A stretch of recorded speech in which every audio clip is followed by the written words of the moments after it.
increase the pressure until it cuts off, and you'll notice it opening the contacts.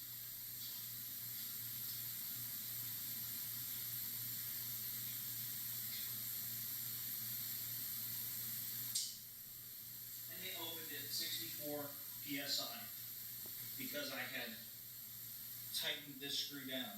Now I'm going to lower the pressure, and you'll see the contacts close, which would normally start a pump.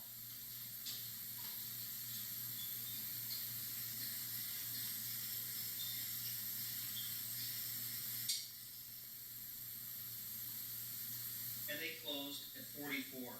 So what I did was I increased the range by 4 psi.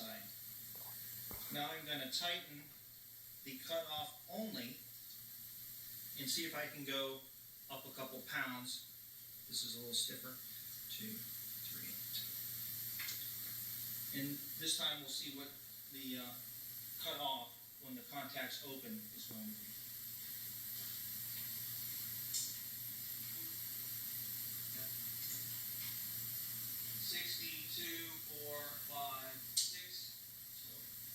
We raised it up some more. So that's what these adjustments do.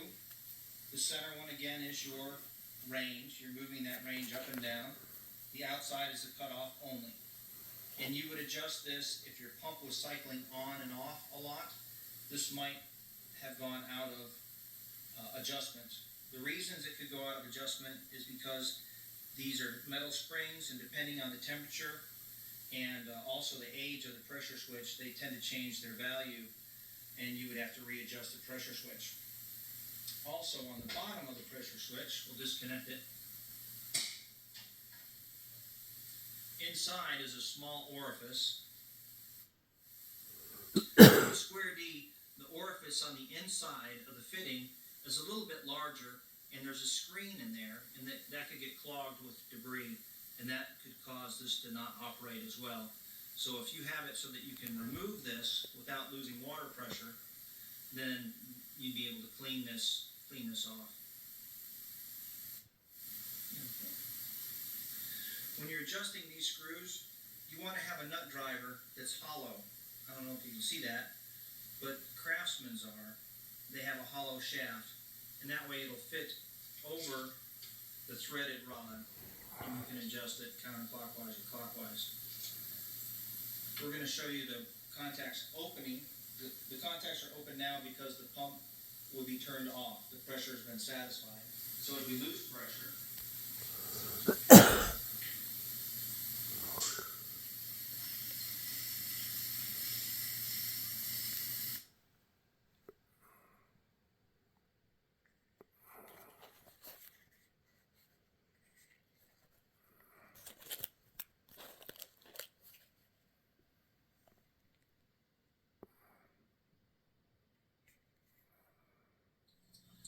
Hey, today I want to talk a little bit about an air compressor I just purchased from Northern Tool.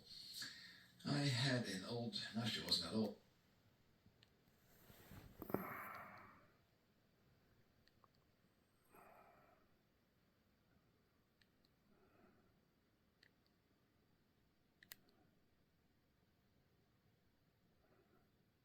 Hello YouTube, you might...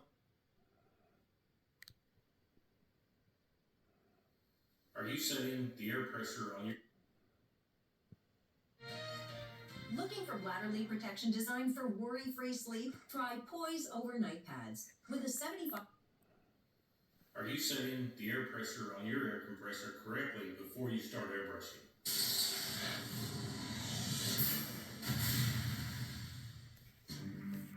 Airbrush. Believe it or not, incorrectly setting your air pressure prior to beginning airbrushing is actually a relatively common problem that I see. It's more so with the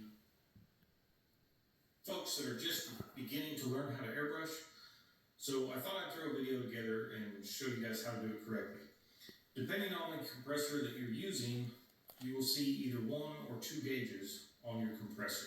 If you're using one of the very small, compact, designed for airbrush only compressors, you probably only see 1. If your compressor has an external tank, you may or may not see a second regulator gauge. So got my compressor here, and you can see I've got two gauges. The bottom one here goes to the tank. That shows how much pressure is in the tank. You don't need to worry about adjusting that at all. To adjust your air pressure, you want to find your regulator, and you can find that gauge because it'll have a knob like this somewhere around it. That's how you set the air pressure on your compressor before you begin airbrushing. So my compressor is completely dry. I'm going to go ahead and turn it on so that you can see both these gauges move as it begins to fill the tank.